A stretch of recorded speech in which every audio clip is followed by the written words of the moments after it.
Ijoro ryiza shuti mukunzi wacu ubasha kuba ugenda udukurikira uri mu bice bigiye bitandukanye, biraterwa n'ingengabihe y'aho udukurikira nyaboneka uherereye. Reka nkwifurize kugenda ugira ijoro ryiza, nanakwifurize kugenda nyaboneka ugira ibihe byiza aho uri mu bice bigiye bitandukanye.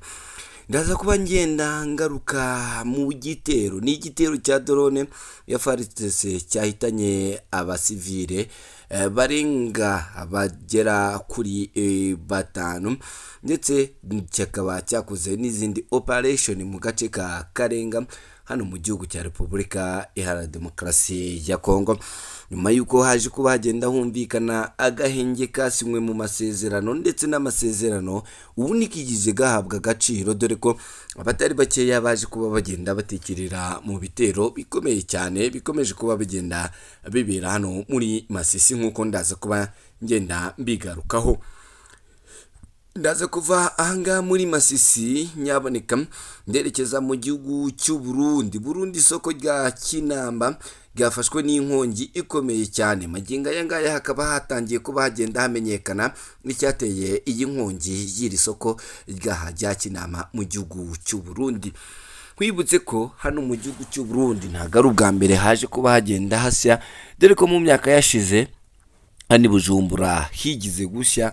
Ngira ngo muribuka igihugu cy'u Burundi kikibanye neza n'igihugu cy'u Rwanda, hagiye hifashishwa indege za Rwandair zagendaga zivoma amazi mu kiyaga cya Tanganyika zikajya kuzimya iri soko ry'ahangaha i Bujumbura. Magingo aya ngaya rero nyaboneka ndaza kuba ngenda ngaruka ku cyaba cyatumye iri soko riza kuba rigenda rishya. Byose mbigufitiye gatanu kuri gatanu hano mu makuru yacu.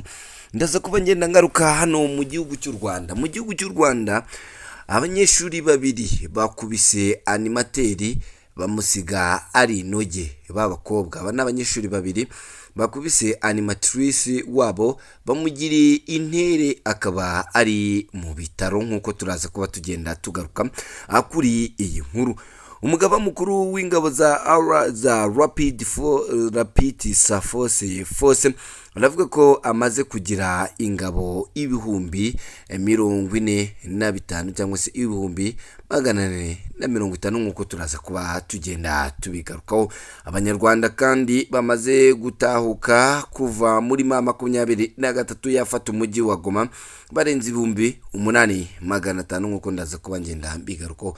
Nyaboneka reka ngusabe nimba ari ubwa mbere ugeze hano, reba hano handitse ijambo subscribe, ugenda urikandaho, ubundi tujye tubana gatanu kuri gatanu mu makuru yacu abagiye agezweho. Ngira ngo iki ni icyumweru cya gatatu kigiye gushira amasezerano yagendaga asinyirwa Montex aje kubagenda arangira. Kuri wa kane tariki ya 7 Gicurasi umwaka wa 2026 ku isaha y'isa 7:20 huro ry'ingabo z'ubutegetsi bwa Kinshasa zagabye igitero simusiga zikoresheje drone mu gace ka Karenga gatuwe cyane. Aka gace kakaba gahererewe muri teritwari ya Masisi muri Kivu y'Amajyaruguru. Ahangaha hari kubera imirwano ikomeye cyane. Itangazo ryashyizwe ahagaragara n'ihuriro rya M23 rikaba rivuga ko iki gitero cyahitanye abasivile benshi kandi bituma abaturage benshi bahunga.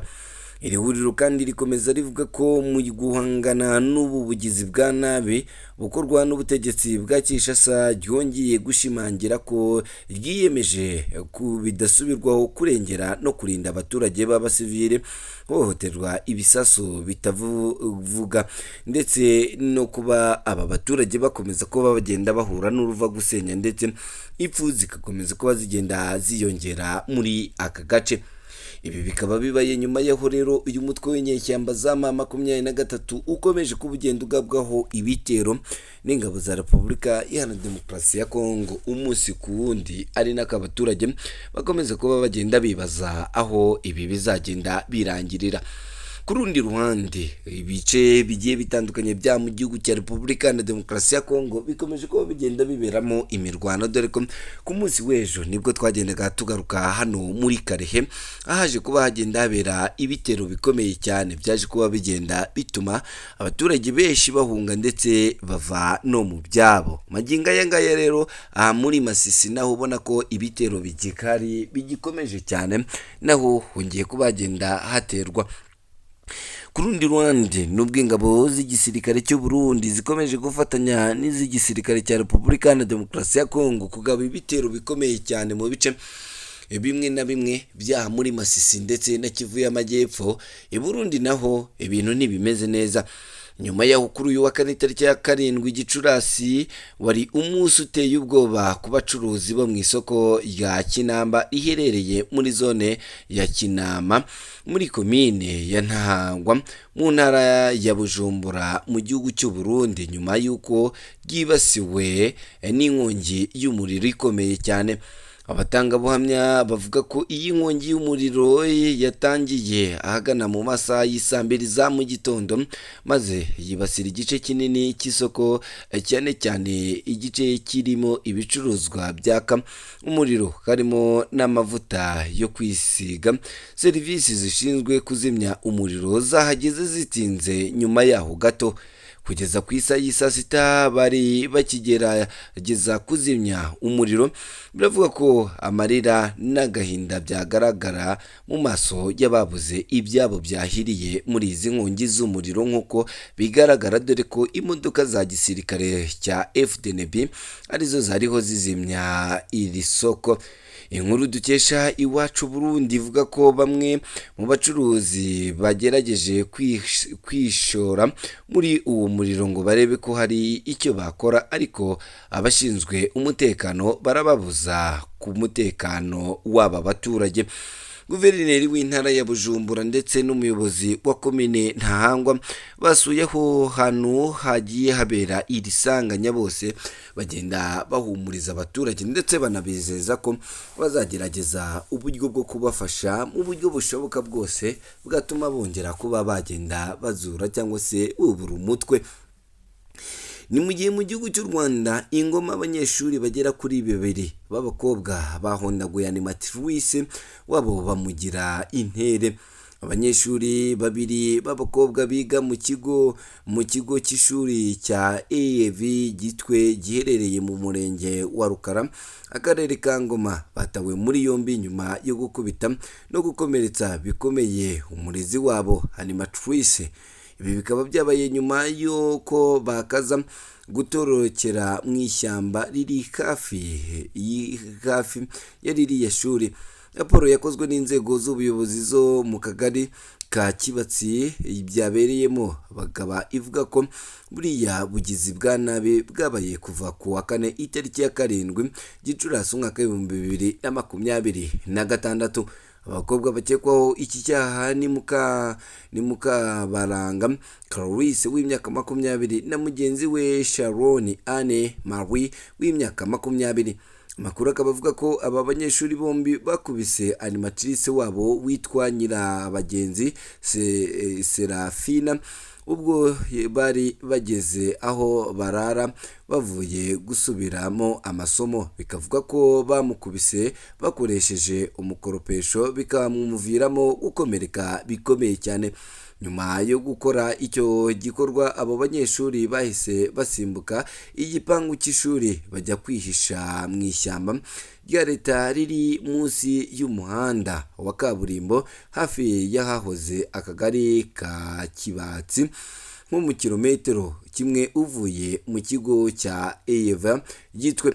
Raporo y'ubuyobozi ivuga ko babonetse ahagana saa 8:30 z'amanywa nyuma y'ubufatanye bw'inzego z'ibanze z'umutekano zirimo polisi na daso.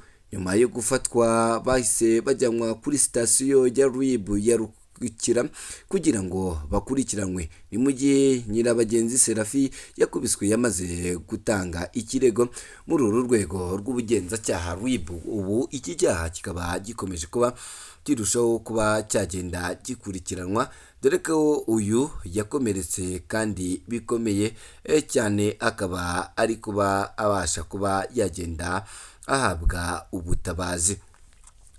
Ni nk'uko bikomeje kuba bigenda bijya hanze kandi nkiri hano mu gihugu cy'u Rwanda, magingo ye ngaya ngira ngo Karasira Aimable agombaga gufungurwa yaje kuba agenda yiyahura. Ni urupfu rwakomeje kuba rugenda rukwira ku mbuga nkoranyambaga, abantu benshi bakomeje kuba bagenda bagaruka kuri uru rupfu. Urwego rw'u Rwanda rushinzwe igorora RCS rwatangaje ko uzaramba Karasira Aimable byari bitezwe ko yagombaga kurekurwa nyuma yo kurangira igifungo yari yahawe. Yapfuye kuri uyu wa 7 Gicurasi aguye mu bitaro bya Nyarugenge. RCS mu itangazo yasohoye yavuze ko uyu wahoze ari umwarimu muri Kaminuza y'u Rwanda yajyanywe ku bitaro nyuma yo gufatwa anywa imiti irengeje ibipimo by'uburwayi yari asanganywe cyangwa se na muganga. Uru rwego rwavuze ko rutegereje raporo y'abaganga ku cyateye urupfu rwa Karasira. Byatangajwe ko yapfuye mu gihe k'uyu wa 3 itariki ya 6 Gicurasi aribwo yakabaye yarafunguwe nyuma yo gusoza igifungo cye cy'imyaka 5 yari yakatiwe. Urukiko rukuru urugereko rwihariye rushinzwe kuburanisha ibyaha mpuzamahanga n'ibyambukiranya imipaka ruherereye i Nyanza rwari rwamuhamije icyaha cyo gukurura amacakubiri muri rubanda ku itariki ya 30 Nzeri 2025. rutegeka ko afungwa imyaka 5. Karasira yashinjwaga ibyaha birimo guhakana jenoside yakorewe abatutsi, guha ishingiro jenoside, gukurura amacakubiri no gutangaza amakuru y'ibihuha. Ubushinjacyaha buhamya ko ibyakorewe ku muyoboro wa YouTube mu bihe bigiye bitandukanye. Yashinjwaga kandi icyaha cy'iyezandonke no kudasobanura inkomoko y'umutungo we urimo amafaranga yafatiwe kashi n'ayarari kuri konti ze zitandukanye zirimo iza banki n'iza mobile money. Ubushinjacyaha bwari bwarasabye ko Karasira yahabwa n'ibyaha byose umurega. Urukiko rukamukatira igifungo cy'imyaka 30 gusa birangira akatiwe igihano cy'imyaka igera kuri 5. Ikaba yari yaje kuba agenda yirangiza abona kuba yitaba Imana. Navuga ni umuryango we ukomeze kwihangana, dore ko ibi ari ibihe urimo bidasanzwe. Ni mu gihe kandi kuri uyu wa 3 ushize ubuyobozi bw'umutwe wa Rapid Support Force Mohamed Amohada Agadaro uzwi ku izina rya Hameti yongeye gushimangira ko yiteguye gukomeza ibikorwa bya gisirikare byo kurwanya ingabo za Sudani. Ashinja ubuyobozi bw'igisirikare buyobowe igihugu kuba nyirabayazana. Aya ni amakimbirane akomeje ndetse no kunaniranwa kugera ku mahoro yabonetse kwemeza ko ubu afite ingabo 150 ziteguye gukomeza urugamba. Hameti aganira n'abasirikare bakuru ba Rapid Support Force bari ahantu hatahishuwe. Yavuze ko ingabo ze zagiye zishakisha uko amakimbirane yahagarara, ariko akabaza niba bishoboka kuhagarika intambara ku ruhande rumwe. Ati kubw'Imana twe Rapid Force ntidushaka ko ibi bikomeza, turashaka guhagarika intambara uyu munsi imbere y'ejo, ariko se intambara ishobora guhagarara ku ruhande rumwe gusa? Ubuyobozi wa Rapid Support Force yavuze ko ubuyobozi bwa gisirikare busobanura nabi ubushake bwe bwo gushyikirika ikimenyetso cyo kurwana.